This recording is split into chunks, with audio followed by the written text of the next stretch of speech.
Bueno, voy a ir presentando a la doctora Silvia, entonces también la gente empieza a sumarse. Entonces vamos a iniciar para dar inicio a la conferencia del día de hoy. Bueno, primero, doctora Silvia, pues muchas gracias por su tiempo. Yo sé que el tiempo es bien complicado para todos. Muchas gracias por compartir con nosotros. Esta, si no estoy mal, es la 10ª o 11ª conferencia. Hemos venido dando un ciclo de conferencias. La semana pasada estuve el ingeniero Raimundo con el tema del micropavimento. Y bueno, hoy tenemos a la doctora Silvia Caro Espinel, es ingeniera civil y magíster en ingeniería civil con énfasis en infraestructura vial de la Universidad de los Andes, Colombia, y obtuvo su título doctorado de Texas A&M University. Es profesora del Departamento de Ingeniería Civil y Ambiental. Bueno, ahora no es profesora, sino es la vicepresidente académica eh, y fue la vicepresidente y presidente del Academy of Pavement Science of Engineering. Y actualmente es miembro del comité directivo de dicha organización. Además es la directora del Comité Científico Internacional AKM40 en evaluación y desempeño de mezclas asfálticas del Transportation Research Board de la Academia Nacional de Ciencias, Medicina e Ingeniería de los Estados Unidos. Es editora asociada del Journal Road Materials and Pavement Design y del Journal of Materials in Civil Engineering de la Sociedad Americana de Ingenieros Civiles y miembro del comité editorial del International Journal of Pavement Engineering. Asimismo, es miembro de comités técnicos de pavimentos de carretera y mecánicos de pavimentos de la ASCE. Sus áreas de trabajo incluyen la caracterización experimental avanzada y modelación conceptual del comportamiento y deterioro de materiales asfálticos y pavimentos, con énfasis en aspectos de sostenibilidad, acoplamiento clima-carga y cuantificación de la incertidumbre en la respuesta a los materiales asfálticos. Con esto pues le damos la bienvenida a la doctora Silvia. Nuevamente muchas gracias, bienvenida y queda la pantalla y el control en sus manos, doctora Silvia. Gracias, José Manuel. No puedo compartir video en este momento ni no sé si me puedes ayudar a habilitarlo.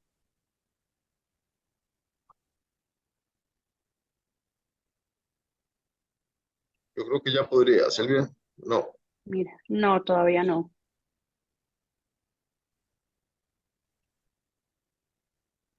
ahora sí. Listo. Efectivamente, ahora sí. Me da mucho gusto saludarlos a todos desde Bogotá, que ya cambiamos de clima y estamos con un clima mucho más soleado y más amigable. Entonces, pues un agradecimiento muy grande a José Manuel, un agradecimiento a Luis Guillermo por estas organizaciones de estos eventos tan importantes para todos nosotros en la comunidad interesada en estos temas de pavimentos asfálticos, pavimentos en general, pavimentos asfálticos y materiales asfálticos en particular. Les voy a hablar hoy un poco y porfa cualquier cosa me avisan. Parece que mi internet en este momento no es el mejor. Si me llegan estoy muy pendiente también de cualquier mensaje en caso de que no me estén escuchando bien o que pierda conexión. Entonces, vamos a conversar un poquito sobre algunas tendencias y oportunidades que existen y que estamos trabajando para promover la sostenibilidad en el uso de materiales asfálticos. Por supuesto, este tema es muy amplio, está muy de moda además. Entonces, pues lo que yo les voy a contar es un pedacito de todo este tema y algunas cosas que hemos hecho y que estamos trabajando, porque yo creo que es un tema indispensable. Yo siempre empiezo contando un poquito que yo vengo de un grupo que se llama Geomateriales y Sistemas de Infraestructura, es del Departamento de Ingeniería Civil y Ambiental de la Universidad de los Andes, GeoCI. Somos 4 profesores. El profesor Bernardo Caicedo y yo trabajamos en el área de ingeniería de pavimentos. El profesor Bernardo Caicedo en todos los temas, pero sobre todo en geotecnia del transporte. El profesor Nicolás Estrada nos acompaña en el tema o trabaja en el tema de materiales granulares, geotecnia, y el profesor Mauricio Sánchez en todo lo que es sistemas de infraestructura, modelación de sistemas de infraestructura, deterioro, etcétera. Y digamos que en el tema de ingeniería de pavimentos, aunque somos solamente Bernardo y yo, nos caracterizamos por hacer el doble tipo de trabajo, que no es solamente trabajo experimental, muy importante el trabajo experimental, pero casi siempre lo complementamos con trabajo de mecánica computacional. Y una de las cosas que hemos tratado de hacer, ustedes todos saben que es difícil estar en un ambiente latinoamericano donde no tenemos tantos recursos. Por supuesto que hay excepciones maravillosas, pero en general es difícil competir pues, en temas de investigación y estar en la punta pues, con la necesidad de conseguir equipos que son muy costosos. Entonces, en nuestro grupo hemos tomado la decisión de invertir o construir y diseñar equipos que son únicos, que nos permiten hacer investigación, pues que los equipos estandarizados no nos dejan y que pues nos sale, por supuesto, a una fracción del costo de estos equipos y son diferentes.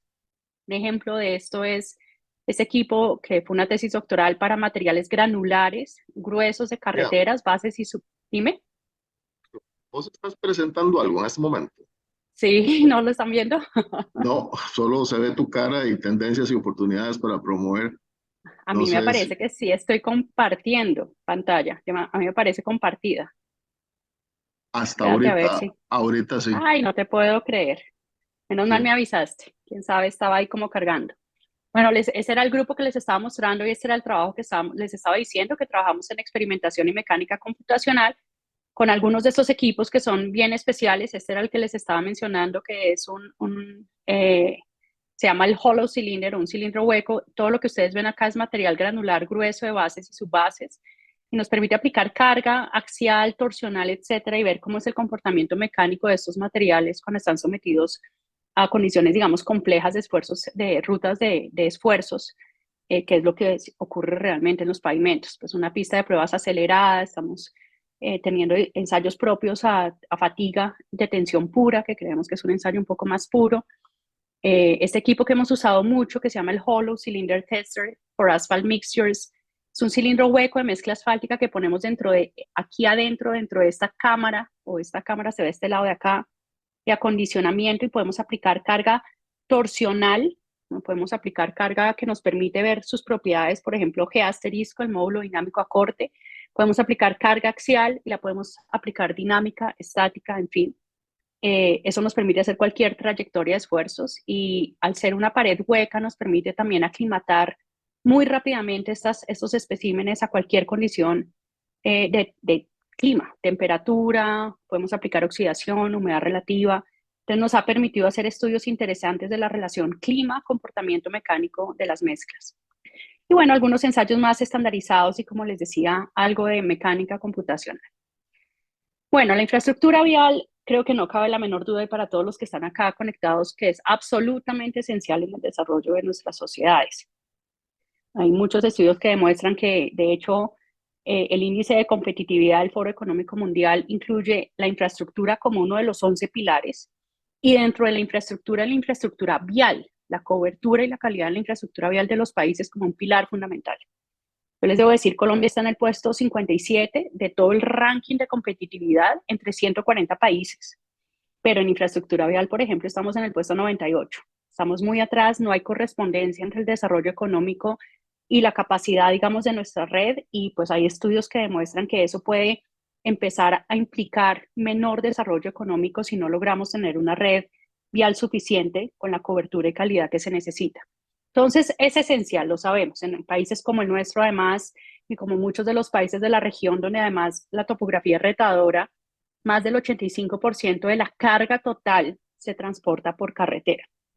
Entonces, no cabe la menor duda de que es muy importante, pero también sabemos que esto tiene un alto impacto en el medio ambiente, que casi siempre todos los materiales que usamos casi siempre son no renovables, tiene menor durabilidad que otra infraestructura civil, ¿no? Esto está cambiando con el tiempo, pero en general nuestros pavimentos son 20 años, acá todavía diseñamos a 15, pero 20 años versus 50, 70 años de otro tipo de infraestructura civil y pues su producción, en fin, pues es una fuente de contaminación.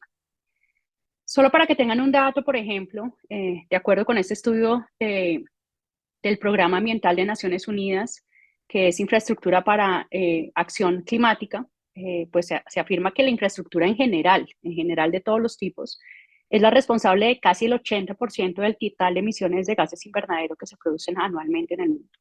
O sea, nuestra labor como ingenieros civiles está ahí claramente reflejada, y en particular el sector transporte, aunque tengo que aclarar que eso es todo el sector transporte, es decir, no es la construcción de nuestras vías y su mantenimiento, sino la operación, todos los vehículos que transportan, todos los camiones, en fin, más o menos es el responsable de cerca del 20-25% del total de emisiones de ambiente al ambiente en todo el mundo. En el mundo más o menos es el 21%. Ustedes pueden ver acá la industria eléctrica, ¿no?, que nos da la electricidad es responsable de un gran porcentaje. La industria, toda la combustión industrial, la construcción de edificios, los procesos industriales, pero esta tajada es relevante. En países como Estados Unidos es aún más. Acá piense que es 21. En Estados Unidos el sector de transporte es responsable del 30% del total de emisiones al ambiente.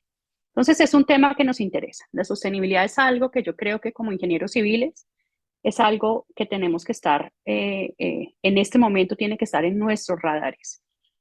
Yo recuerdo cuando yo estudié ingeniería civil hace ya algunos años, buenos años, este no era un tema en mis clases, ¿no? El tema era que sea lo más eficiente desde el punto de vista de funcionalidad y no era una preocupación. Eso cambió radicalmente, ¿sí? Nosotros, es nuestra responsabilidad como investigadores y como profesores, que somos muchos de nosotros, de que este tema esté presente en todo lo que hacemos, en nuestras clases, en nuestras conversaciones y en nuestras investigaciones.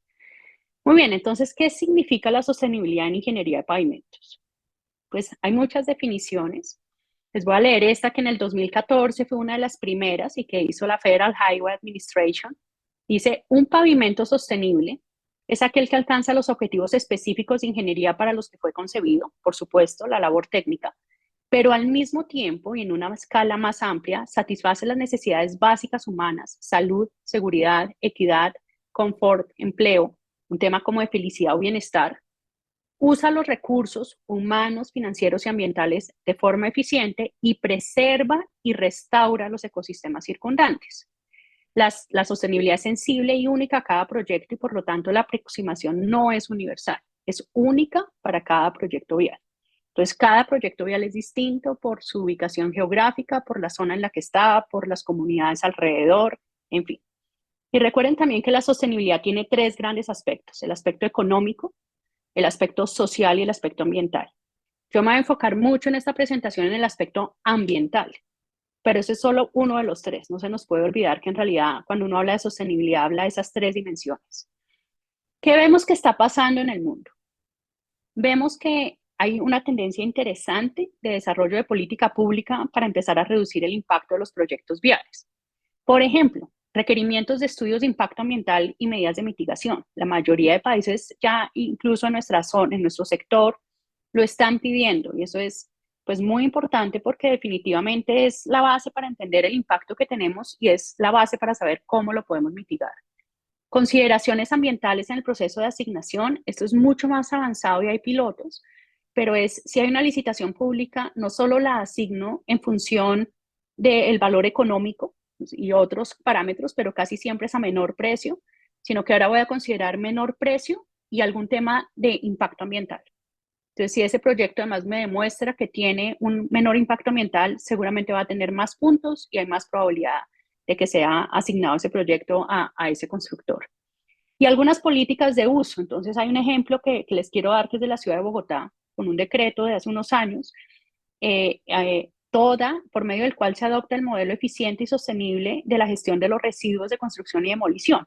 En este momento en esta ciudad, cualquier obra que se haga nueva o de rehabilitación o mantenimiento de cualquier tipo de infraestructura civil tiene que tener o incluir un porcentaje de materiales reciclados. Esto no es opcional, es por ley. Entonces, fíjense cómo empieza a forzar a la industria a pensar en estos temas.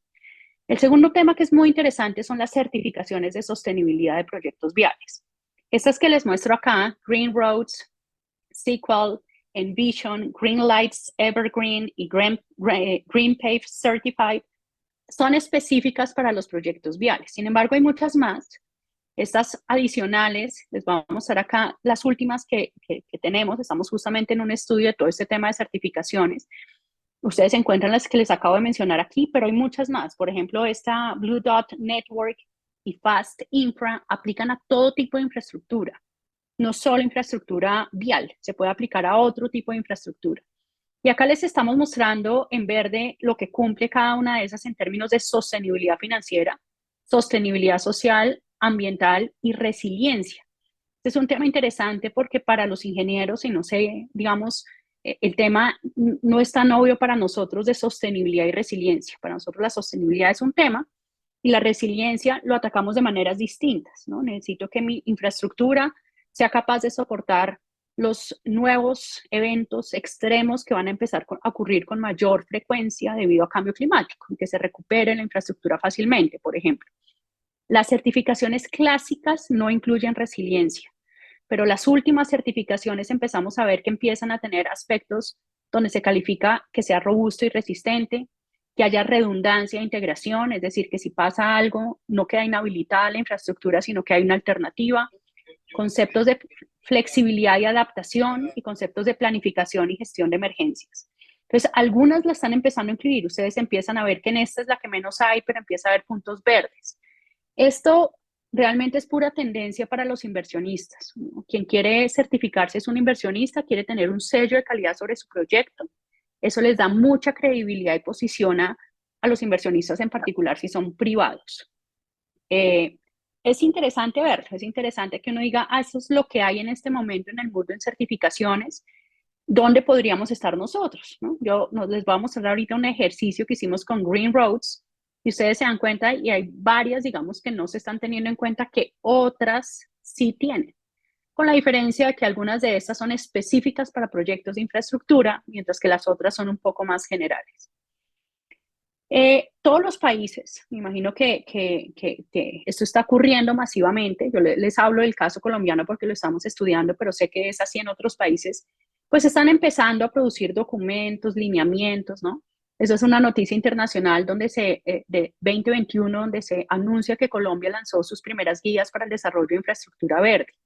Entonces, vemos una gran cantidad de nueva infraestructura, de nuevos lineamientos, documentos, guías, en fin, que tienen que ver con estos temas, con una pequeña dificultad es que por ahora está la filosofía de lo que se quiere lograr. Todavía falta lograr llevar eso a la práctica. Es el gran reto que tenemos en este momento en todos nuestros países. Una mirada internacional de lo que está pasando en el tema nos permitió identificar una cantidad de documentos y proyectos y ver en qué se están enfocando. Entonces, mucho en sostenibilidad. Encontramos en sostenibilidad internacional una cantidad de documentos. En nuestro caso, en Colombia, también una importante cantidad de sostenibilidad a nivel nacional. Algo empezando de resiliencia es el tema creciente en el mundo. Entonces, el tema del cambio climático está disparado y uno nota eso en la cantidad de reportes que se están produciendo. Y algo también, pues, comparado a nivel nacional un poco menor. Pero, pues, digamos que hay muchos documentos. ¿Quién está produciendo esos documentos y en qué se están produciendo? Vemos que la mayoría de proyectos o tienen que ver con evaluación del ciclo de vida. Y el ciclo de vida, noten que no dije costos de ciclo de vida, sino ciclo de vida, es decir, es ambiental, es el ciclo de vida ambiental de los proyectos. Un porcentaje también muy importante en cómo se atienden los pilares de sostenibilidad de la infraestructura, indicadores de evaluación de sostenibilidad, infraestructura verde, ¿y qué significa eso? Gobernanza y gestión. Y si ustedes ven quiénes están produciendo esto, la mayoría es la banca multilateral. Es decir, el BID, la CAF, el Banco Mundial, son los que están produciendo la mayor cantidad de documentos. Organizaciones internacionales también, ¿no? Entonces vemos Naciones Unidas, Desarrollo Sostenible de Naciones Unidas, en fin. Algunas de Estados Unidos y pues vienen todos los demás, algunos estudios contratados por asesores y consultores. Les voy a mostrar solo un ejemplo para que ustedes vean en qué consiste una de estas certificaciones. Y este es uno que es uno de los más interesantes porque ya lleva 13 años desde que se creó, que es Green Roads, y pues tiene los 3 pilares de alguna manera tenidos en cuenta: medio ambiente, economía y sociedad. Hasta el año pasado no había ningún proyecto latinoamericano certificado por Green Roads, pero sabemos que hay varios interesados. La mayoría de certificaciones consisten en lograr un cierto número de puntos. Y los puntos están especificados, dicen cómo se logran, cómo se consiguen. ¿Cómo son los puntos en Green Roads? Primero, hay unos puntos obligatorios. Es decir, hay que cumplir ciertas cosas básicas. De hecho, no da puntos adicionales, es la base. Son los requisitos del proyecto. Hay 12 subcategorías. De ahí en adelante, ustedes ven la distribución acá, me piden algunos aspectos de medio ambiente y agua, materiales y diseños, actividades de construcción, de accesibilidad y habitabilidad y de servicios y controles. Entonces, tengo que cumplir esos requisitos básicos y además me dan puntos hasta 10, hasta 11, hasta 6, 8, 10, 4, en fin. Y dependiendo de los puntos que logremos, el proyecto se puede certificar en diferentes categorías. ¿Qué es obligatorio? Un proyecto no podría aspirar a ser certificado si no cumple con estos 12 ítems. ¿Por qué esto es interesante? Porque esto para mí es lo mínimo. Un proyecto es que si no tengo esto, ni siquiera puedo empezar a acumular puntos. O sea que uno podría decir, esta es una buena base. Si un proyecto de infraestructura vial cumple con estos 12, ya puede pensar en certificarse. Estudio de impacto ambiental, de huella de energía y de carbono, desarrollo de bajo impacto, evaluación de impacto social, participación de comunidad, análisis de costos de ciclo de vida, control de calidad, prevención de contaminación, un plan de manejo de residuos, plan de control de ruido e iluminación, análisis de conflictos y servicios y sistema de gestión de activos. Cuando nosotros miramos esto en nuestro país, dependiendo de quién venga el proyecto, si el proyecto es nacional y concesionado, obliga a que algunos de estos aspectos se cumplan por pliego de condiciones. La licitación exige que eso se cumpla, pero no todos, no todos. Y aquí hay algunos ítems, solamente les quiero señalar, esto es medio ambiente, agua, actividades de construcción, y aquí hay uno que me parece muy interesante, que es materiales. ¿Por qué es interesante materiales? Porque miren cuántos puntos dan si uno usa reciclaje y contenido de materiales.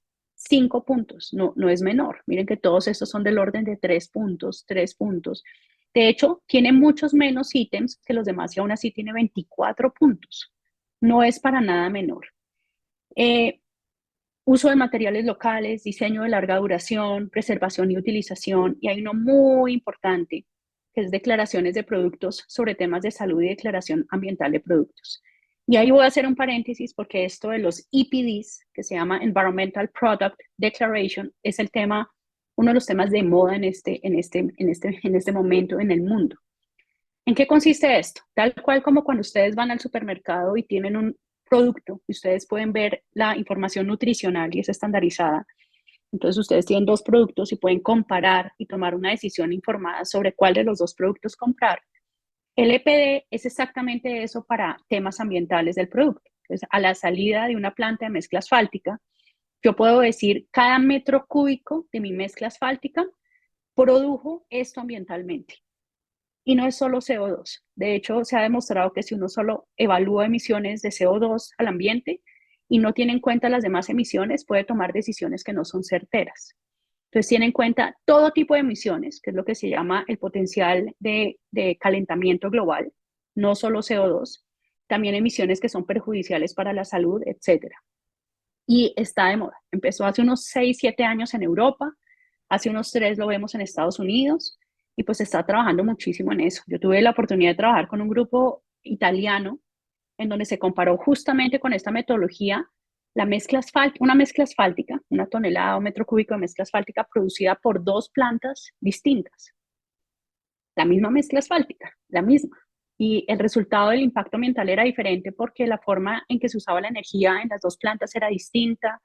Por diferentes formas del uso, una era más contaminante que la otra. Y eso es interesante porque es una declaración de mi producto que está haciendo y el contratista que adquiere ese producto puede saber, por lo menos ya tiene información de la contaminación. A veces no tenemos la posibilidad de elegir, pero ya sabemos ese producto que estoy adquiriendo qué responsabilidad ambiental tiene. Me ayuda a hacer los estudios del impacto de mi proyecto. Este fue algo similar, era un análisis del ciclo de vida de la industria cementera en Italia. Bueno, y todos los demás temas que ya, las demás áreas de trabajo. ¿Cómo se puede certificar? Bronce, plata, oro o por siempre verde. Tiene que cumplir todos los requisitos obligatorios y dependiendo del puntaje adicional entre 40 y 49, 50 y 59, 60 o 70 o más de 80 se puede certificar. Nosotros hicimos un proyecto de grado hace unos años y estamos repitiendo este ejercicio nuevamente en un proyecto que estamos haciendo con el Centro de Finanzas Sostenibles de nuestra universidad, que es un centro interdisciplinario. Pero hicimos este primer ejercicio, fue un proyecto de grado de pregrado de la ingeniera Sofía Cabrera, que es ingeniera civil y además es ingeniera ambiental. Tomamos un proyecto de lo que nosotros denominamos 4ª generación de concesiones viales. Ya estamos en la 5ª, este es de la anterior, en una zona en temperaturas entre 22 y 30, en una región de bosque seco tropical que tenía 5 unidades funcionales La concesión era para 25 años, una altísima carga proyectada y más o menos 45 kilómetros. Y les voy a presentar los resultados. Acá está lo que obtuvo el proyecto. El proyecto no buscaba certificarse, entonces no tenía siempre todos los documentos. Entonces los puntos obtenidos es de lo que encontramos evidencia.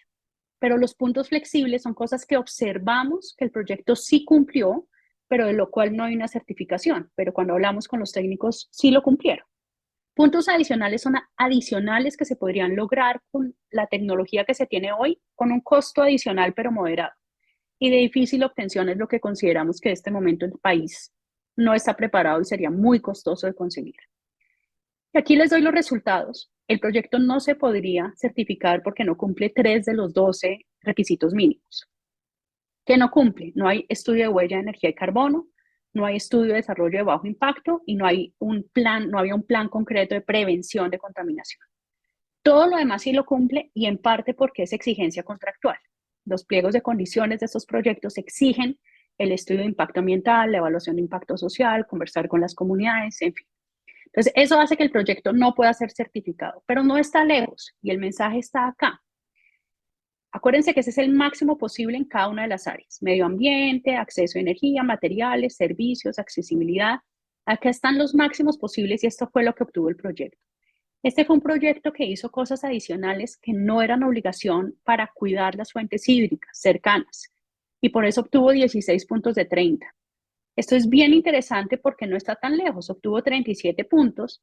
La acreditadora siempre dice, ustedes siempre ponen más puntos de lo que son, considere un 15% menos, eso es más realista, o sea que serían 32 puntos.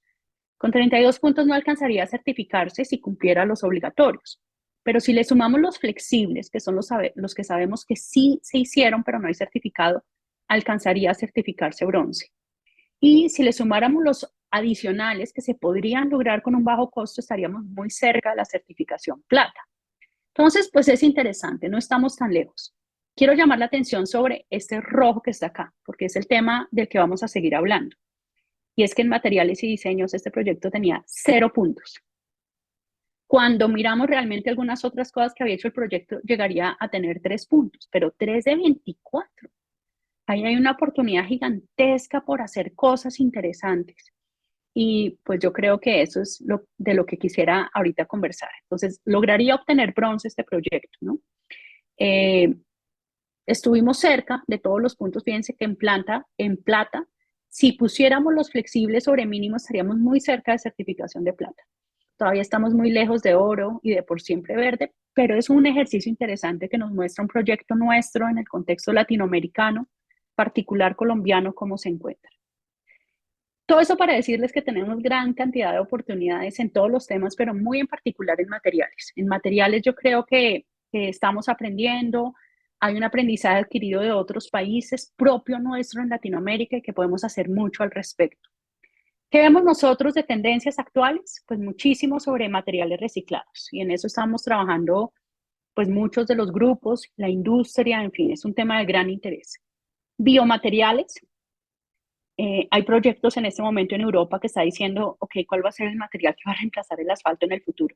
Faltan todavía décadas, pero necesitamos empezar a pensar en ese material. Entonces hay dos grupos, los que están estudiando un reemplazo parcial y los que están estudiando un reemplazo total. En Francia ahorita hay un proyecto, Francia, Suiza, Italia, que van a empezar a tratar de encontrar el reemplazo total. ¿Qué material que tenga propiedades ligantes, que sea buen material ambientalmente, que sea durable, que tenga, en fin, podríamos usar que venga de lo bio y que no dependa de una fuente de hidrocarburos? Nos falta tiempo, pero hacia allá vamos. Metodologías para disminuir emisiones en el ambiente durante producción y puesta en obra de las mezclas, actividades de preservación y mantenimientos, materiales más durables y con capacidad de autorreparación. Son algunos de los temas que vemos muy fuertes. En reciclados, pues de la misma industria es lo más común. Entonces, sobre todo, el mismo pavimento asfáltico reciclado, que es lo que llamamos RAP, Reclaim Asphalt Pavement. Hay mucho también que se está evaluando para mezclas asfálticas. Su aplicación todavía es limitada, pero utilizar concreto reciclado como agregados de una mezcla, ¿no? Tenemos temas de adhesión, porosidad, etcétera, que hay que superar, pero se está evaluando en reemplazos parciales. Pero también de hecho, a mí, si ustedes me preguntan, me parece que se nos está yendo un poco la mano en que todo lo que sobra en el mundo están proponiendo que se lo pongamos a las mezclas asfálticas o en general a los pavimentos. Y sí, lo podemos hacer con ingeniería, pero tal vez tenemos que también atacar no producir tantos desechos industriales, ¿no? Tal vez es una medida. Está bien que sepamos qué vamos a hacer, pero esa no es la solución del problema completo. Entonces, polvo de caucho, asfalto caucho, plásticos, vidrio, bioaditivos, shingles, que es lo que los gringos usan en las tejas, que es con base en asfalto, lo que llamamos RAS.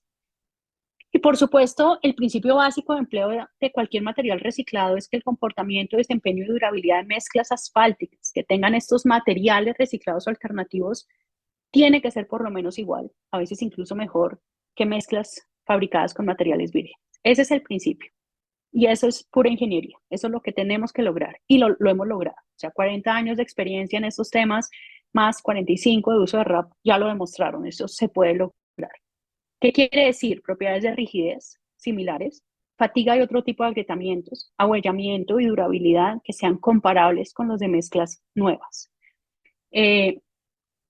Vamos a mirar un poquito un par de temas y les voy a contar algunos de los estudios, pero tal vez decirles que pues el RAP es el campeón. El RAP que ustedes ven aquí, el fresado, es el material más reciclado del mundo. Se obtiene de la trituración de capas asfálticas deterioradas que se utiliza para la elaboración de nuevas vías. Y quiero darles estos datos de la National Asphalt Pavement Association de NAPA. Entre el año 2021 y 2022 son de estos datos. Miren, por supuesto, es el mercado norteamericano que además es masivo en el uso de materiales de infraestructura y construcción de infraestructura vial.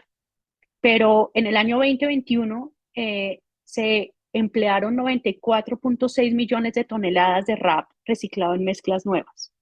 Esto fue un aumento del 8.7% con respecto al 2020.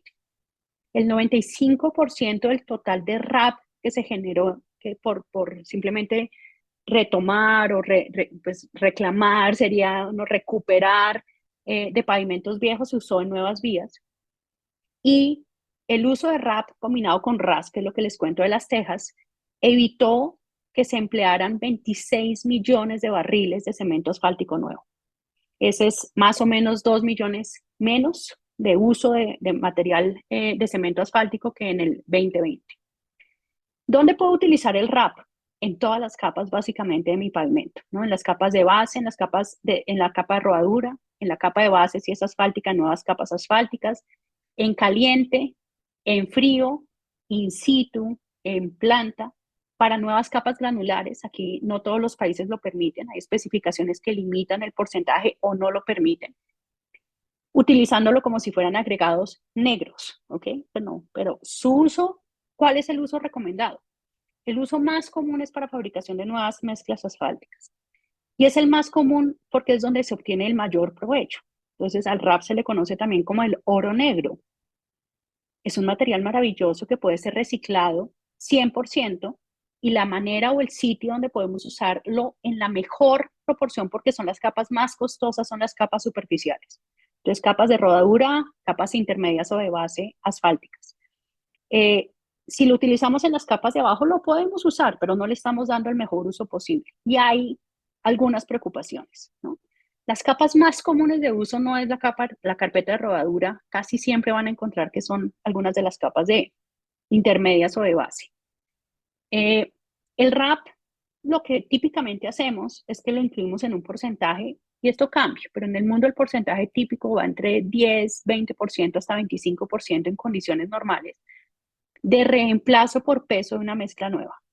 A ese RAP incluimos asfalto virgen, a veces rejuvenecedores y agregados vírgenes, y lo que producimos es esta nueva mezcla que nadie va a saber porque va a funcionar muy bien, que en realidad es una nueva vieja mezcla. Es decir, es una mezcla nueva, pero que tiene materiales de lo que fue una mezcla vieja. Si yo aumento ese porcentaje de RAP por valores por encima de 30 o 35% del peso, es lo que se conoce como mezclas con altos contenidos de RAP. El asfalto envejecido que está en este RAP ya empieza a generar dificultades porque al calentarlo en mezclas en caliente, esto es para mezclas en caliente, parte de ese asfalto se va a derretir y va a contribuir como asfalto efectivo. Pero como está tan envejecido, supongan además que fuera, por ejemplo, modificado con polímeros, entonces está tan rígido y tan envejecido que va a ser difícil la manejabilidad y trabajabilidad de fabricación de la mezcla, pero también va a impactar fuertemente el desempeño, sobre todo propiedades de fractura, ¿no? Cómo se va a comportar ante agrietamientos por gradientes térmicos, por fatiga, en poblaciones donde hay estaciones, pues por bajas temperaturas. Entonces, si yo subo de más del 30 o 35% en peso, es casi seguro que ustedes van a necesitar un rejuvenecedor. Si están en porcentajes entre 15, 20, 25, lo permite. ¿Qué he notado yo? Que casi todos nuestros países de la región permiten el uso de RAP. No sé cómo es la circunstancia en otros países, pero en Colombia todavía es muy tímido el uso. Todavía no es una práctica común como lo es en otros países del mundo, aunque hay especificación técnica que lo permite. Eso es tal vez la cosa más interesante y curiosa. Sí se permite, ay, pena que ya acá empezó a oscurecer. Sí se permite, pero se permite, la industria todavía no lo está usando mucho, todavía no le tenemos la confianza suficiente. Les doy un ejemplo. Este es un acopio de la ciudad de Bogotá de RAP. Entonces, ahora es prohibido en nuestra ciudad que el material de RAP vaya a botaderos, que llamábamos antes. O sea, desechos no se permite. La forma en que funciona hoy es que obligan a todos los constructores a que lo lleven a un acopio. Pero si ustedes ven el acopio, no hay ningún control, ya hay buenas prácticas, esto debería estar techado para evitar lluvia, sol, en fin. Y si ustedes ven, por ejemplo, en este acopio, pues está totalmente contaminado el material. O sea, ahí no podemos ya reusar ese material porque lo contaminamos. Entonces tenemos todavía que aprender mucho, pero pues bueno, ahí vamos. Hemos además hecho una cantidad de trabajo con asfalto caucho.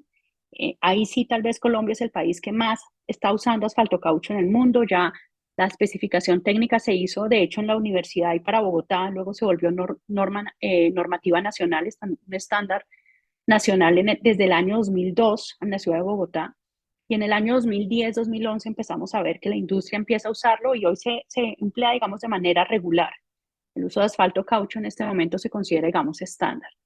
Los shingles famosos, el RAS, son estas tejitas norteamericanas. Esas tejitas no las tenemos nosotros. Ese asfalto sí que está envejecido y lo usan muchísimo en otros países del mundo donde ese tipo de tejas es muy común. Concreto hidráulico reciclado, como les contaba. Y por supuesto está el tema de plásticos en mezclas. Entonces, ese es el extremo de quienes piensan que el plástico se puede usar en pavimentos y es reemplazar completamente la rodadura e incluso el pavimento, pedazos del pavimento, por 100% de losas prefabricadas con plástico. Ya hay, ¿no? Ya hay proyectos, pero para muy baja carga, ciclovías, ciclorrutas, etc. ¿Cuál es la forma más común que estamos viendo en el mundo? Pues que sea uso de plásticos en mezclas asfálticas. Ese es tal vez el mayor uso posible. Acá tengo que decir que justamente el doctor Luis Guillermo Loría es quien lideró desde Costa Rica los primeros estudios y trabajos y Centroamérica es la región donde se ha empezado a utilizar esta técnica de emplear mezclas asfálticas con plástico. Esto empezó mucho en otros países, no los usual suspects, como decimos, los sospechosos de siempre, no fue Estados Unidos, no fue Europa, de hecho es mucho India. Y recientemente despertó el interés de otros países. Entonces, más o menos hace unos 4 años notamos que este es un tema de gran interés para otros países. En Estados Unidos, según este estudio de NCAT, ustedes ven en dónde ya se están empezando a hacer proyectos donde se está utilizando el plástico. Y el plástico se puede usar de dos maneras en mezclas, como al igual que el asfalto caucho, y es o por vía seca o por vía húmeda. Por vía seca quiere decir que reemplaza algunos de los agregados, lo trato como un agregado o un aditivo. Por vía húmeda es que modifico el asfalto y luego sí hago mi mezcla. Si ustedes comparan acá, pues hay un poquito más de procesos en seco por vía seca que por vía húmeda, pero los dos son, claro, el plástico es distinto. Plástico es un universo, ¿no? Hay muchísimos tipos de plásticos. Entonces, pues depende del tipo de plástico y cómo lo hagamos. En general, para quienes estén interesados, estos proyectos de la Asociación Nacional de Pavimentos Asfálticos que salieron hace 2 años son muy buenos y dicen como el estado de lo que se conoce de uso de plásticos reciclados en asfaltos o en mezclas asfálticas. Muy recomendado para los que lo necesiten. Nosotros hicimos algunos estudios con una cantidad de estudiantes, ustedes van a ver siempre abajo acá el listado de estudiantes que han trabajado, mis colaboradores, que han ayudado a hacer muchos de estos proyectos. Realmente no todos han sido tan exitosos, algunos no han sido concluyentes. Este que les voy a mostrar no ha sido concluyente del todo. Tratamos de utilizar plástico en reemplazo de agregados vírgenes para una mezcla asfáltica. Esto quiere decir por vía seca. Teníamos asfalto agregados y plástico tipo PET, que básicamente es el de las botellas de agua, botellas de sodas gaseosas, triturado. Y sirve como reemplazo de una de las porciones de agregados. Por supuesto, es reemplazo en peso. Dada la baja densidad que tienen los agregados, pues en volumen es bastante el material que se modifica. Entonces, pues el PET, el teraftalato de polietileno, pues es el material que utilizamos y empezamos haciendo los estudios, y esta es una característica importante que seguimos nosotros en el grupo de investigación, y es, antes de irnos a la mezcla entera, hacemos ensayos en morteros asfálticos. ¿Por qué en morteros? Porque en una mezcla asfáltica uno puede modelar una mezcla asfáltica como agregados gruesos embebidos en un mortero asfáltico. La mayoría de procesos de daño, las fisuras, etcétera, se van a propagar es por el mortero, no atraviesan un agregado. Entonces, la mayoría de procesos de daño inician en el mortero. Y el mortero es un material que tiene agregados finos. La definición cambia. La que nosotros usamos es agregados pasando el tamiz número 16, es decir, más pequeños que 1.18 milímetros. Y eso nos permite tener un material mucho más homogéneo que la mezcla, que además podemos ensayar en los reómetros. Y ensayar en el reómetro quiere decir que puedo reproducir casi cualquier ensayo que hago regularmente en ligante, entendiendo ya el material sólido, ya con la interacción de los agregados. Entonces, nuestro estudio inicial estuvo en morteros y seguimos luego sí con mezclas. Con mezclas confirmamos algunos de los resultados de los morteros, pero tuvimos resultados mixtos, sobre todo haciendo TSR, resistencia al daño por humedad, por el Lotman modificado y otros. Esto es una curva maestra donde les voy a mostrar esos para morteros asfálticos. El módulo, la rigidez del material, entre más alto, pues más rígido. Lo que llamamos frecuencia reducida en una curva maestra, que básicamente es mayores frecuencias de aplicación de carga. La forma de entenderlo son mayores velocidades de los vehículos en una carretera, o también de forma inversa, altas frecuencias se relaciona con bajas temperaturas. Esta es la zona de bajas temperaturas. A menor temperatura, una mezcla siempre tiene mayor rigidez, mayor módulo. O las zonas de altas temperaturas. Fíjense que aquí nos preocupa mucho todo el tema de abollamiento, porque es la zona donde los vehículos van muy lento y hay altas temperaturas. Y acá nos preocupa el tema de fisuramiento o agrietamiento. Entonces, estas son las curvas maestras de cuando la mezcla no tenía nada, tenía 0% de PET, y empezamos a agregar 4% en peso de reemplazo, 4% en peso de asfalto añadido, 10% y 6%. Entonces, ustedes ven que en general la rigidez cae un poco. Esa es la observación principal. La rigidez cae un poco, es estadísticamente significativa. Sin embargo, no es tan preocupante. Cuando uno ve que la rigidez cae, dice, pues estoy reemplazando el material por peso, aunque puse mucho volumen, sus propiedades son distintas, ¿no? La forma, son lajitas, no es exactamente igual. Esto sí me preocupa en el sentido más que de rigidez de lo que esto puede significar para abollamiento. Podría ser beneficioso para fatiga. Yo tengo que garantizar todo, ¿no? Que resista abollamiento, que resista fatiga. Entonces sí hay una reducción pequeña, y entre los casos entre 6 y 10 no hay grandes diferencias. Es decir, cuando añado 4% cae mucho, y luego a partir de 4% ustedes ven y más o menos la rigidez ya se mantiene.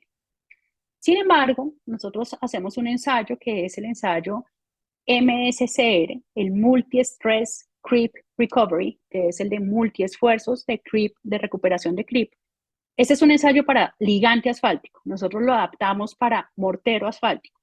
Básicamente yo aplico carga y descargo. Dejo 9 segundos para que se recupere, cargo y descargo. Y el material empieza a comportarse, se deforma, esto es deformación y esto es tiempo. Se deforma, se descarga, se deforma porque lo cargué, se descarga, etc. Si ustedes ven uno solo de esos ciclos, hago zoom en uno de estos. El material, como le apliqué carga, se deforma, solté la carga, no, es un material viscoelástico, si fuera elástico se recuperaría inmediatamente. Empieza a recuperarse, y aquí yo voy a aplicar el siguiente ciclo.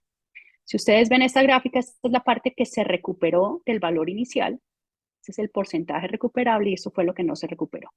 Y esto es lo que nosotros llamamos el creep compliance no recuperable, este porcentaje de la deformación dividido por el esfuerzo aplicado. Va a cambiar según el nivel de esfuerzo. ¿Qué quisiera yo para garantizar que un material es resistente al abollamiento?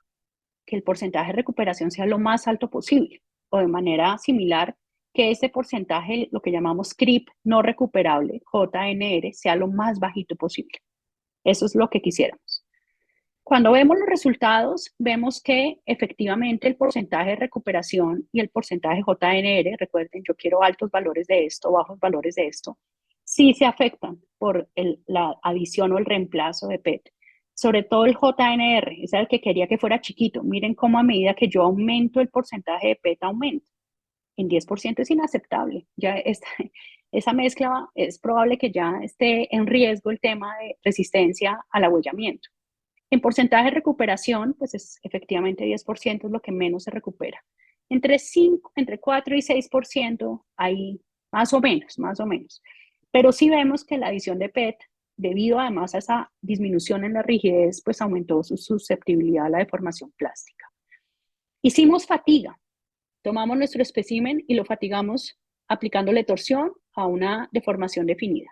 Y miramos cuánto era el número de ciclos que aguantó antes de llegar a nuestra definición de falla por fatiga. Y si ustedes se dan cuenta, primero la variabilidad es inmensa, eso siempre pasa en los ensayos de fatiga, pero aumenta un poquito la fatiga, la resistencia a la fatiga. Eso puede ser por una disminución pequeña de la rigidez. En 6% es un poquito superior y más alta, pero ya después de 10% disminuye. Entonces, a partir de todos estos resultados, nuestras grandes conclusiones es 10% parece ser un porcentaje muy, muy grande ya de cambio. Entre 4 y 6 hay algunas preocupaciones, pero podría funcionar. Esto nos sirvió de base para irnos a mezcla. Entonces, fíjense qué interesante, hicimos el ensayo en morteros, identificamos qué vale la pena seguir estudiando y con eso nos fuimos solo con 4 y 6% a mezcla. Como les digo, en mezcla los resultados no fueron tan concluyentes siempre. Vimos un comportamiento similar en rigidez, bajó un poquito, pero todo lo demás más o menos se mantuvo. Un segundo punto es uso de desechos agroindustriales. Este tema está también muy de moda y no me voy a detener en este punto, pero nosotros, todos nuestros países son unos países muy fuertes en agroindustria.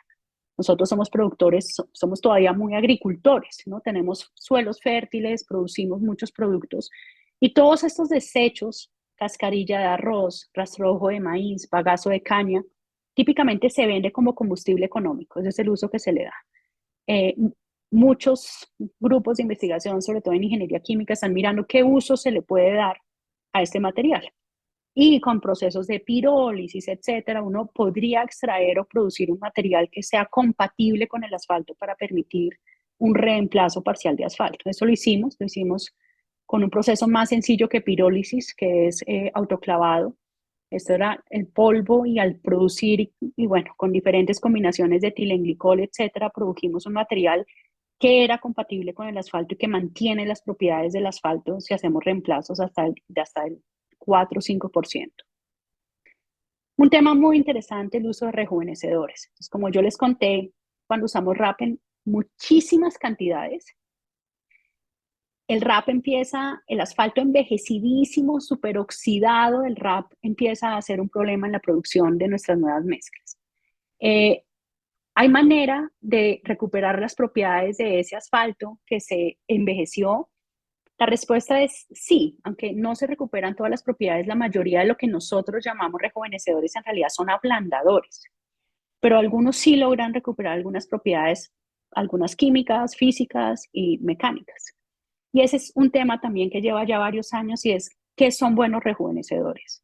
Entonces hay aceites parafínicos, casi todos son como desechos de aceites de máquinas, de carros, etcétera.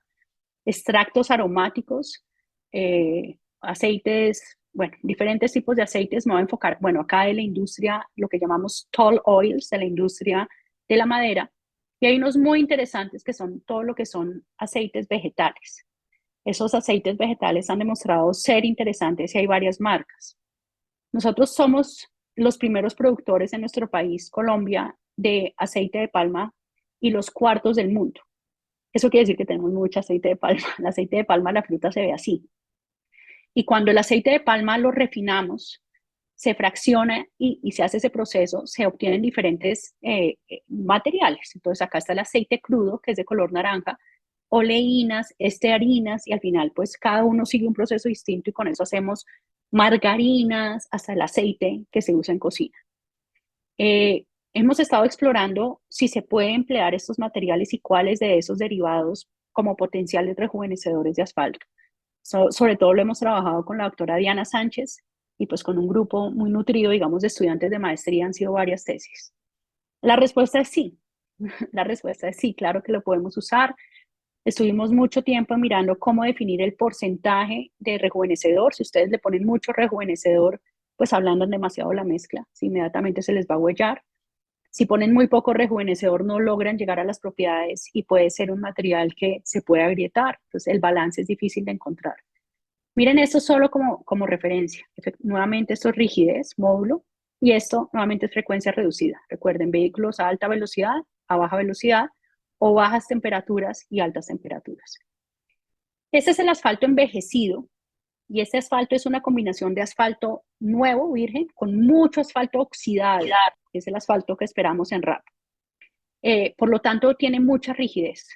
El asfalto virgen, el virgen con el que quisiéramos volver a las propiedades, no se ve porque es el negrito y encima quedaron todos los datos cuando hicimos con aceite de palma, con esterina blanda, y nosotros nos trajimos unos rejuvenecedores comerciales de Estados Unidos y funciona muy bien a la dosis óptima. Fíjense cómo logramos recuperar. Ustedes no ven la curva del virgen porque está ahí abajo. Es decir, logramos tener un asfalto que era una combinación de asfalto nuevo con asfalto envejecido, con el rejuvenecedor en dosis óptima, mismas propiedades reológicas básicas. Sin embargo, a medida que envejecemos el asfalto, esto es asfalto envejecido corto plazo, simula el día cero de la mezcla asfáltica después de transporte y puesta en obra, y el asfalto muy envejecido en una etapa mucho más avanzada de la vida útil, se empiezan a separar las curvas. Empezamos a ver que decae fuertemente el módulo, que la oxidación y los procesos se empiezan a afectar. Es decir, la efectividad de los rejuvenecedores ayuda un poquito con la oxidación, etcétera. Eso que no se endurezca tanto puede ser positivo, quiere decir que son menos susceptibles. Miren el virgen donde está y los otros están un poquito más abajo, es decir, el virgen parece haberse envejecido un poco más, pero cuando vemos desempeño, parecería que el efecto del rejuvenecedor se va perdiendo un poquito con el tiempo. Sin embargo, súper promisorios y muy buenos los resultados. No les muestro acá resultados, pero hicimos MSCR, ahuellamiento, fatiga, daño por humedad, en fin, exploramos todo y funciona muy bien. Un tema adicional, y ya con esto estamos acabando, pues mezclas tibias. Nosotros tenemos normativa a nivel Bogotá para el uso de mezclas tibias, a nivel nacional no, pero además exige tener una normativa especial que llaman, es decir, no lo puedo usar así nomás, tengo que demostrar que funciona. ¿Qué es una mezcla tibia? Una mezcla en caliente con unos aditivos que van a permitir bajar la temperatura. Súper explorado, muy usado en otras partes del mundo.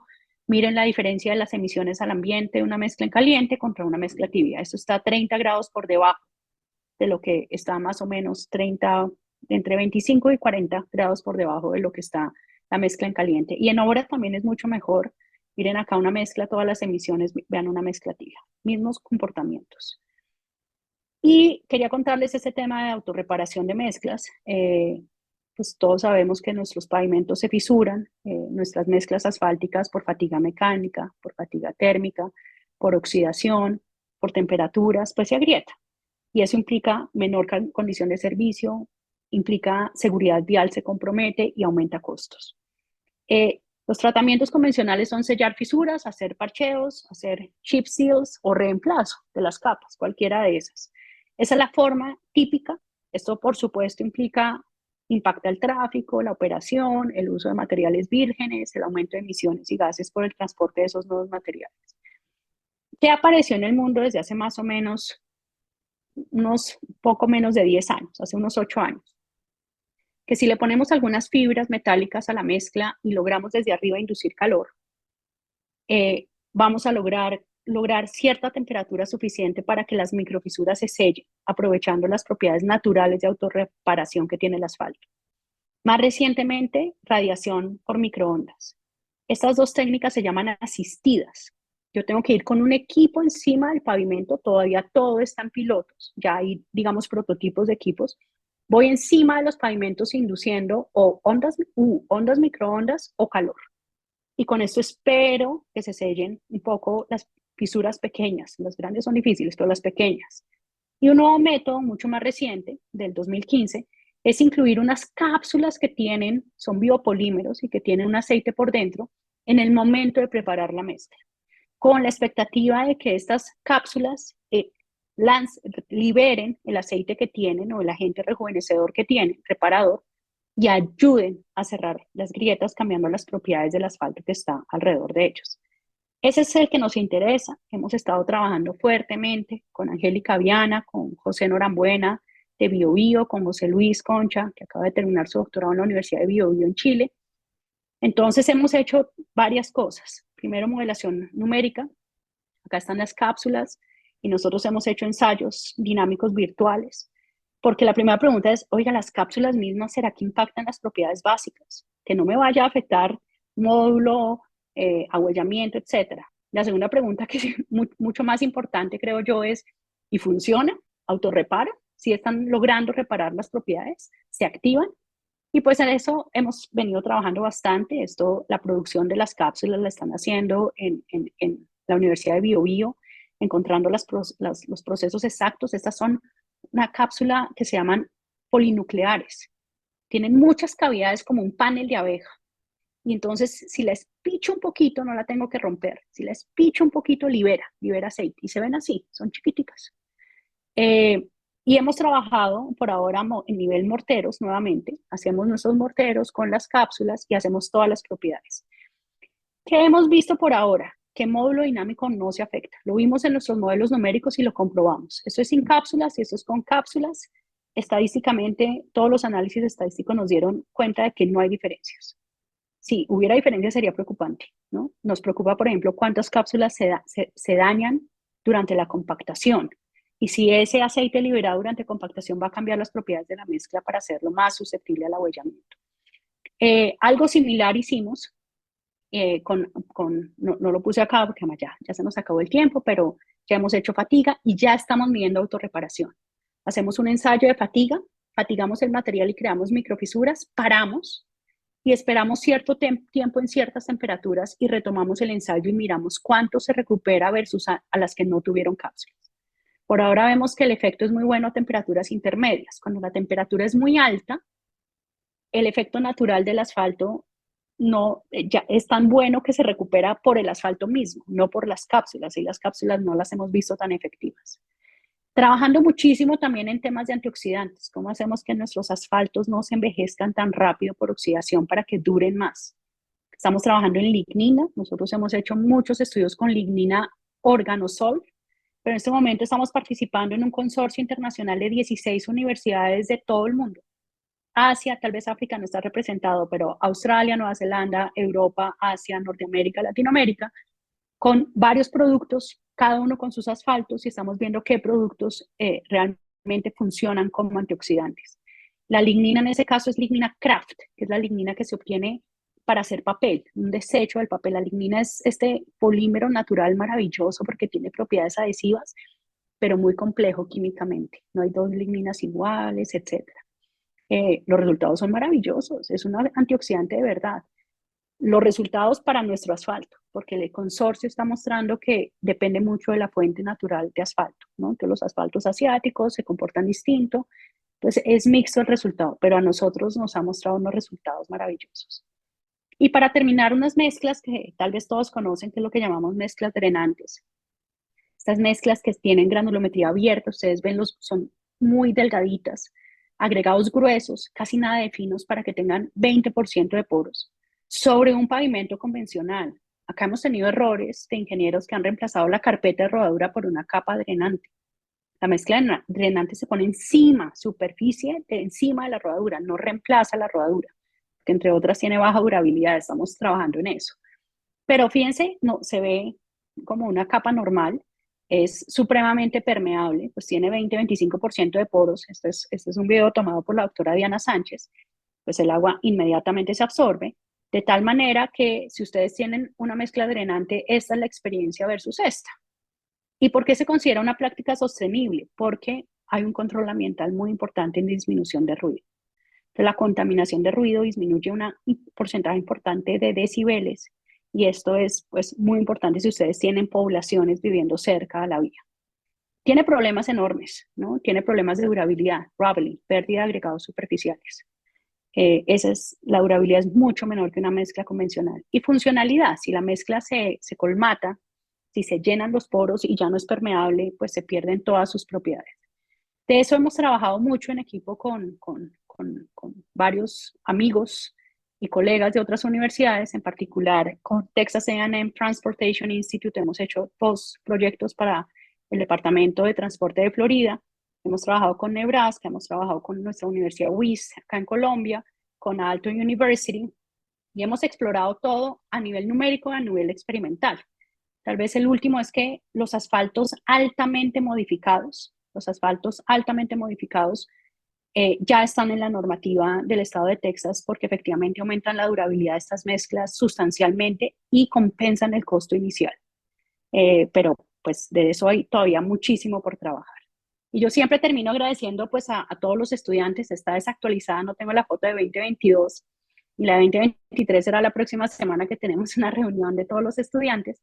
Pero pues todos estos trabajos y todo lo que les he contado son solo algunos ejemplos de cosas que se pueden hacer y que nosotros estamos explorando, al igual que muchos otros colegas y grupos de investigación en el mundo de cómo podemos desde los materiales asfálticos contribuir a tener pavimentos pues más sostenibles. Pues muchísimas gracias, esa era la presentación y pues creo que estamos sobre el tiempo, pero no sé si veo que acá hay algunos comentarios en preguntas. Si quieren, y si me autorizas, José Manuel, contesto algunas de esas. Hola, doctora Lorena, Adelante, por Silvia. supuesto. Primero, Adelante. pues Listo, muchísimas muchas gracias. gracias. Adelante y ahora hablamos. Listo. Entonces acá preguntan que los rejuvenecedores se mezclan con el RAP con una selección adecuada de RAP con bitumen existente, va a planta para ser calentado y se adiciona el rejuvenecedor. Posteriormente es llevado a obra y se extiende para compactación. Sí, el rejuvenecedor se adiciona al asfalto, ¿no? Se mezcla con el asfalto y posteriormente pues se hace la mezcla. La idea es que quede pues bien integrado efectivamente. Dice, todos estos materiales reciclados parece que pertenecen al grupo de los materiales poliméricos. Los materiales se dividen en, sí, esto es los polímeros que les decía. Hay elastómeros, están los plastómeros. ¿Y para qué clima sería cada uno de ellos y por qué? Pues de esto hay muchos estudios. Los elastómeros tienden a ser polímeros mucho más compatibles con nuestros materiales, pero realmente se ha ensayado con todos, desde PVC, con todos los tipos de plásticos. El punto es en qué porcentajes lo podemos usar. Si lo vamos a hacer por vía húmeda o por vía seca va a cambiar. En teoría, bien usado, funcionaría para todos los climas. Esa es la parte de la ingeniería de escoger cuál es el porcentaje que nos va a permitir un uso confiable. Ahorita de pronto Luis Guillermo nos puede contar un poco cómo ha sido el desempeño de las mezclas que ya llevan unos 3, 4 años en Centroamérica que han empleado esta técnica, pero en general el principio es, pues yo diseño mi mezcla asfáltica para que soporte pues todo tipo de climas. Hay preocupaciones con daño por humedad en algunos casos. Entonces, la adhesión, cuando se hace por vía seca, la adhesión del asfalto con el plástico, depende del plástico, no está del todo estudiado, podría ser un poquito menor que con los agregados, aunque eso depende mucho de la fuente de agregados. Con ciertos agregados es menor, pero digamos que hay preocupación. Cuando uno mira la literatura, son mixtos los resultados. A veces dicen sí es igual de resistente a una mezcla normal, pero hay estudios que reportan alguna preocupación por la resistencia al daño por humedad, es decir, durabilidad de esas mezclas. Bueno, estas eran las preguntas que había por acá. Creo que no. ¿Cuánto es la duración de una mezcla drenante? Las mezclas drenantes, les digo la respuesta en Estados Unidos, porque en Holanda tiene casi el 90% de todas sus vías nacionales con mezcla drenante. Ellos no modifican el asfalto, no es asfalto modificado, aunque están usando doble capa, es interesante esa tecnología que usan allá. Y les alcanzan a durar 15, 16 años. En Estados Unidos el problema que tienen es que les duran de 8 a 10, mientras que una rodadura convencional está durándoles 18 o 20 años. Entonces el impacto que eso tiene en mantenimiento de tener que estar reparando esa capa, más Si empiezan a perder agregados de la superficie por raveling, es muy grave en términos de seguridad vial, rugosidad y todo lo demás. Entonces, en Estados Unidos, primero, los estados del norte dejaron de usarla por temas de invierno. En el invierno es muy difícil. Las llantas les ponen estas cadenas, la sal colmata un poco las mezclas, entonces las mezclas se destrozaban en los inviernos. Pero los estados del centro y sobre todo los del sur sí las usan. A ellos les están durando entre 8 y 12 años, como les decía. Aún cuando las especificaciones técnicas exigen que esas mezclas sean de materiales excelentes. Las mezclas todas son o con asfalto caucho o con asfalto modificado con polímeros SBS o equivalente.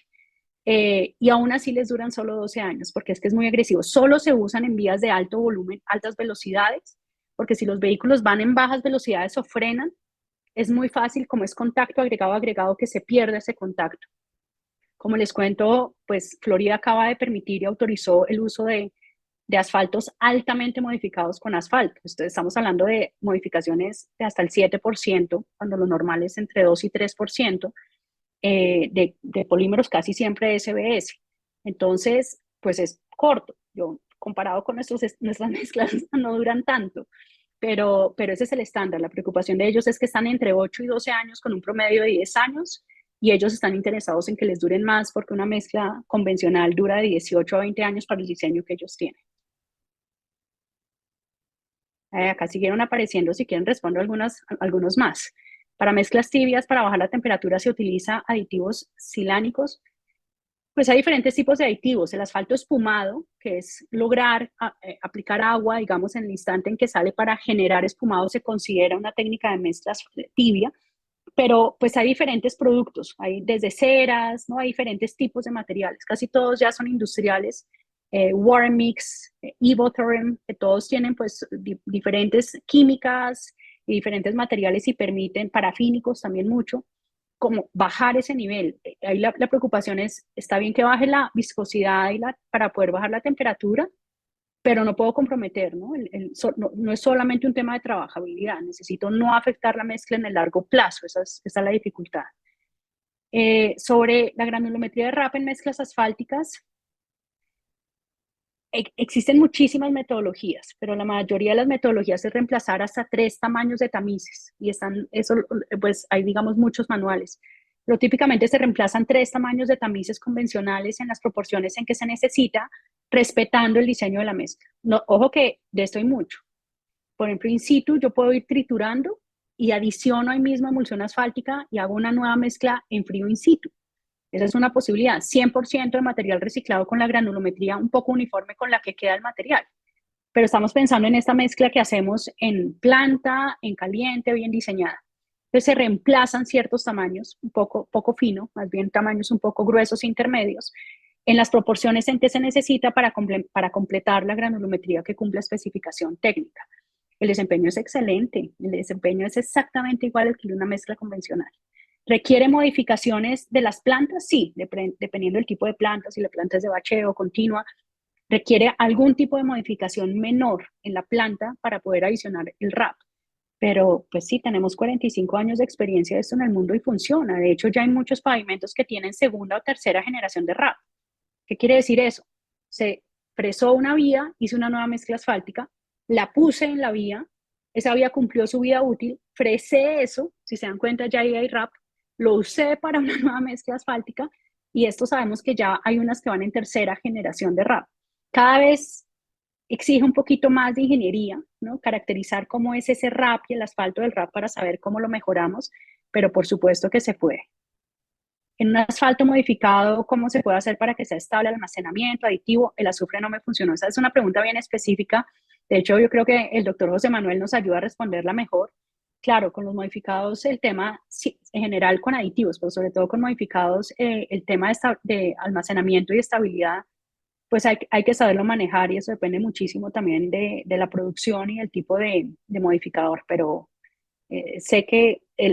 había escuchado, pero esto sí, alguien que produzca, como varios de los que están acá nos pueden contar, que se ha ensayado azufre, pero efectivamente he oído resultados que son lo que llamamos mixtos, no siempre funciona.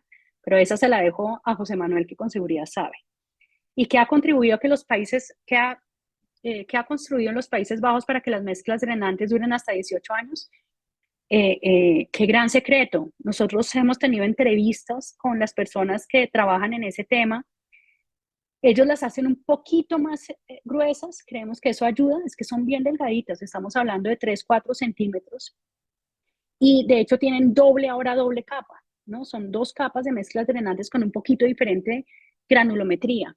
No sabemos, ¿no? El asfalto no es un asfalto modificado, como les decía, hay temas constructivos mejores, eso afecta significativamente. Ustedes se imaginarán que el control en campo de los vacíos es difícil, y además existe llamémoslo, el incentivo para que queden muy abiertas. Entonces, lo que ha pasado en Estados Unidos es que la mezcla se diseñó para 18% de vacíos, pero cuando se toman núcleos, se descubre que tiene 20-25, porque no hay ese interés de bajar. De hecho, es chévere o es interesante, chévere como decimos nosotros acá, o es interesante que quede abierta, porque entre más abierta, más permeable. Pero entre más abierta, todos los modelos muestran, es menos durable. En Holanda, si la diseñan para 18, logran, y son muy juiciosos constructivamente, y logran 18%. El clima es curioso, ellos tienen invierno y les funciona muy bien. No sé, no te sabría decir, Omar, esa pregunta, Germán, esa pregunta es buenísima. Lo hemos preguntado y ellos dicen, nosotros ni siquiera modificados. Es como, pero ¿cómo hacen y por qué los demás no pueden? No sabemos, creemos que son también técnicas constructivas de mucha mejor calidad. Bueno, estas eran las preguntas que teníamos por acá. Doctora Silvia, muchísimas gracias. Excelente la presentación. Creo que nos dejó una bandeja de oportunidades que la verdad fue muy rápido, fue un shock de Sí, conocimiento. creo que les acabo de inyectar, espero no haberlos confundido mucho, mi objetivo principal es que sepan que hay muchas posibilidades y que Sí, tenemos, y es nuestra responsabilidad, empezarlas a considerar, no to- todas, y habrá unas más totalmente, que otras. totalmente. Quisiera contestarle a Omar lo que Dale. preguntó del azufre. Sí, definitivamente uno de los problemas actuales con la modificación es la estabilidad del almacenamiento, porque en el corto plazo podemos tener, digamos, los resultados que queremos de modificar, pero cuando ya tenemos el asfalto que 4 o 5 días almacenado, empieza a separarse el polímero, ¿ya? En la experiencia que hemos tenido, pues el azufre tiene, digamos, cuando se utiliza el SBS, el catalizador es el azufre, pero si, digamos, si ya no le está funcionando al amigo Omar, ya es un tema de compatibilidad del SBS con la química del asfalto. Hemos tenido la experiencia de que hemos tenido variaciones en las fracciones SARAS del asfalto, y cuando hay mucha variación tiende a haber dispersión en el polímero. Hemos hecho curvas también en el cual empezamos a variar los porcentajes de polímero, y el polímero también tiene un límite. Entonces, tal vez lo que le recomiendo al amigo Omar es buscar un polímero de bajo peso molecular, porque seguramente eso lo está afectando. Y el azufre, generalmente también hemos hecho curvas de incremento de azufre. Y el azufre lo que hace, en la medida que yo lo aumento, me ayuda a mejorar la recuperación elástica. Me afecta el JNR, pero me mejora la recuperación. Entonces hay que balancearlo, ¿ya? Pero así preliminarmente, sin saber mucho, yo pienso que es un tema de compatibilidad, y esa es la manera de mejorarlo. Lo otro es verificar la molienda y el tamaño a la cual están moliendo y incorporando el polímero. También puede ser un problema de tamaño de molienda, o también puede ser que estén modificando a baja temperatura y eso también genera la dispersión. Es decir, hay muchos factores que podrían incidir. José Manuel, perdón, y otra cosa, como un comentario y un buen laboratorio de biología. Esto no es alquimia, ¿verdad? Se necesita un buen laboratorio de biología para que haga esas curvas que estás diciendo, que, bueno, por distintos motivos yo estoy trabajando con José Manuel en ese tema desde hace como 6 meses, y hacemos biología avanzada de materiales aplicada, ¿verdad? No solamente revolvemos una cosa y otra, sino de todas las formulaciones que hacemos biología y vemos ahí las respuestas que buscamos, ¿verdad? Así es. Entonces, bueno, al amigo Ok, Morejo le recomiendo. Entonces, no, eh, doctora Silvia, excelente. Yo quisiera pues comentarle acá que como experiencias en Panamá, estamos comprometidos en esa, no tan amplia la línea que usted nos mostró, porque la verdad que nos mostró un panorama muy amplio. Sí hemos hecho algunas cosas acá en Panamá, hemos utilizado RAP, a diferencia de lo que usted nos mostró que era el RAP con los mejoradores, con los rejuvenecedores. Lo que hicimos fue utilizar el RAP, pero con asfaltos altamente modificados. Sí tuvimos un problema porque perdíamos muy rápido la manejabilidad y le contesto una pregunta ahí a un amigo que estaba preguntando sobre los silanos. Y sí, efectivamente los Ayuda. organosilanos que ayudan con la adherencia, cuando uno se pasa del 0,1% empiezan a trabajar como mezcla tibia. Entonces acá solucionamos el problema de la manejabilidad cuando utilizamos ese RAP con ese porcentaje de organosilano. Y lo otro que hemos empezado a hacer, doctora Silvia, es incorporar el caucho, pero lo hemos hecho de manera híbrida, es decir, el polvo del caucho sumado con SBS para que no sea tan rígido y mantengamos la recuperación. Y bueno, no me extiendo más porque ya hemos No, extendido pero mucho, pero genial, eso es justamente yo creo que las cosas y las apuestas que tenemos que hacer. Solo un comentario ahí, José Manuel, no siempre una solución que se vea ambientalmente sostenible al final llega a serlo. Les doy un ejemplo, a veces utilizamos materiales que el material que estamos usando implica una producción que es, por ejemplo, subir tanto la temperatura en planta, el uso de combustible que acaba siendo neutral porque estoy utilizando un material, pero por otro lado genero más emisiones en producción, etcétera. Esto pasa mucho en biocombustibles, ¿no? Muchos de los biocombustibles, la producción misma del biocombustible no es sencilla desde el punto de vista ambiental y de allí la importancia de hacer los ciclos de análisis, digamos, de vida ambiental de los materiales para entender realmente si sí hay un aporte ambiental o no. Lo importante es estar experimentando, estar entendiendo. Pues yo creo que esa, como les decía, es nuestra responsabilidad. Entonces, está todo, yo siento que alrededor nuestro tenemos mucho para aprender de otros que han hecho y que hay una gran experiencia de base que podemos utilizar para empezar con esa experiencia, como los ejemplos que tú mencionas, que ya se basan, digamos, en experiencias interesantes.